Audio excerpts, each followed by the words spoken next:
upping the ante before the first talk since 2018 between the United States and Iran. Sanctions slapped by Washington on 5 entities, including Tehran's Atomic Authority, and fresh airstrikes overnight in Yemen on Iran-backed Houthi positions. Airstrikes attributed to the U.S. Ahead of the Saturday talks in Oman, Iran's president dismissing the accusation his country is seeking the atomic bomb, instead inviting Americans to explore business opportunities in his country. We will negotiate, and as the Supreme Leader said, the talks will be indirect. We'll do this with dignity and hold our heads high, and we will provide whatever necessary guarantees to prove that we are not seeking a nuclear bomb. They have investigated this 1,000 times, and they can come here and investigate again. Supreme Leader Ayatollah Ali Khamenei has no opposition whatsoever to American investment in this country. Investors can come here and invest. Well, for more, let's cross to Rouzbeh Parsi, Director of the Middle East North Africa Program at the Swedish Institute of International Affairs. Thanks for speaking with us from Uppsala. Thank you for having me. In that clip we just heard from the Iranian president, is he speaking Donald Trump's language? I think it's an attempt to speak on the wavelength that Donald Trump usually is, yes. And how effective will that be? In and of itself, it will not be effective, obviously, but it is a good sign because it shows that Tehran is at least trying to understand how to talk to Donald Trump, which they didn't really last time he was president.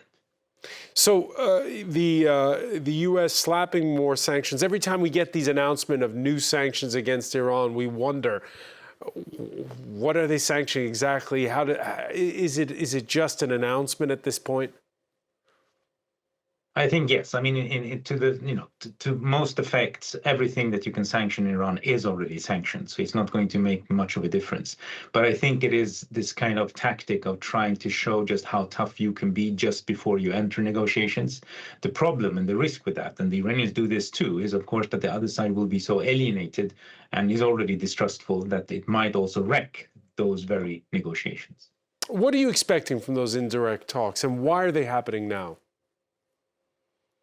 Well, I mean, one thing that we need to keep in mind is that Donald Trump changes his mind all the time. So it is equally likely that this could lead to something. It is also equally likely that it could lead to war. So in that sense, everything is on the table. The problem for the Iranians are, of course, that they are very bad at coming to a decision of making a stand and actually following through. So the Supreme Leader is trying to hedge his bets in all directions, which means that they're not really clear-cut decisions made in Tehran on how far they're willing to go in those negotiations. On the Trumpian side, the problem is that his own White House is a very divided house. There are those who are trying to seek a war with Iran, partly in conjunction with Bibi Netanyahu in Israel, and there are those who absolutely do not want to have a war and therefore are trying to seek to find a negotiated settlement. So all of those voices are standing behind him, and he happens to usually believe in the person who talked to him last. And that means that all of this is very much up in the air. And if he does decide to choose the war path, it could prove perhaps more tricky than it seems, what with Gulf states reportedly saying they don't want flyovers of their territory.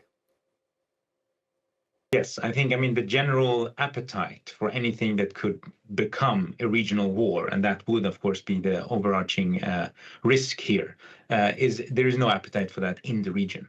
So I think everyone is trying to caution the Trump administration into not getting themselves into a chicken race with the Iranians about who can be the toughest.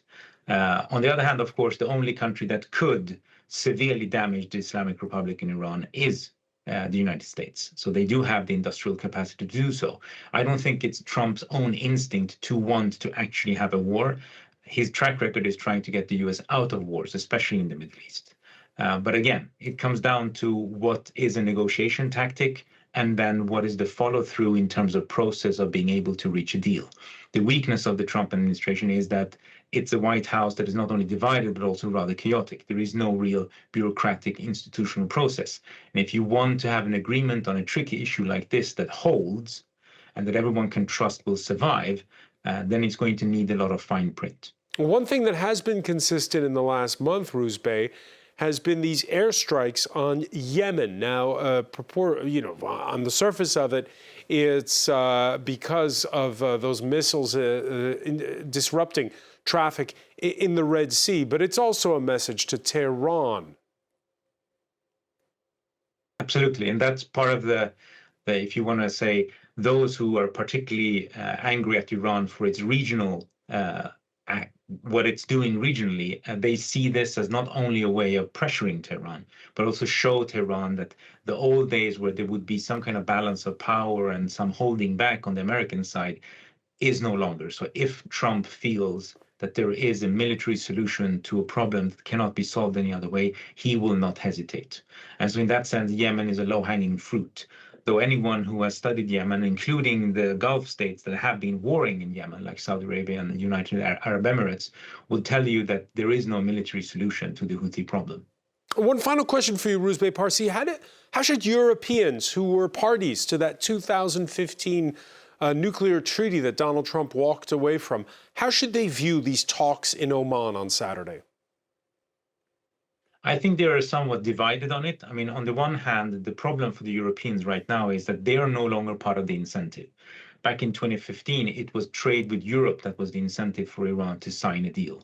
That is gone, partly because what happened when Trump left was that it made it very clear that Europeans don't have strategic autonomy, as they like to call it, when it comes to financial matters. They're totally beholden to American sanctions. So whoever the American sanctions, the Europeans cannot really touch. So in that sense, they are not part of the carrot in this carrot-stick deal.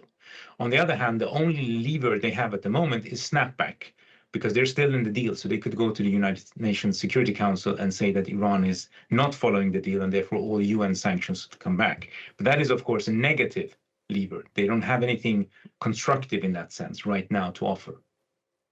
Rouzbeh Parsi, many thanks for speaking with us from Uppsala in Sweden. Thank you.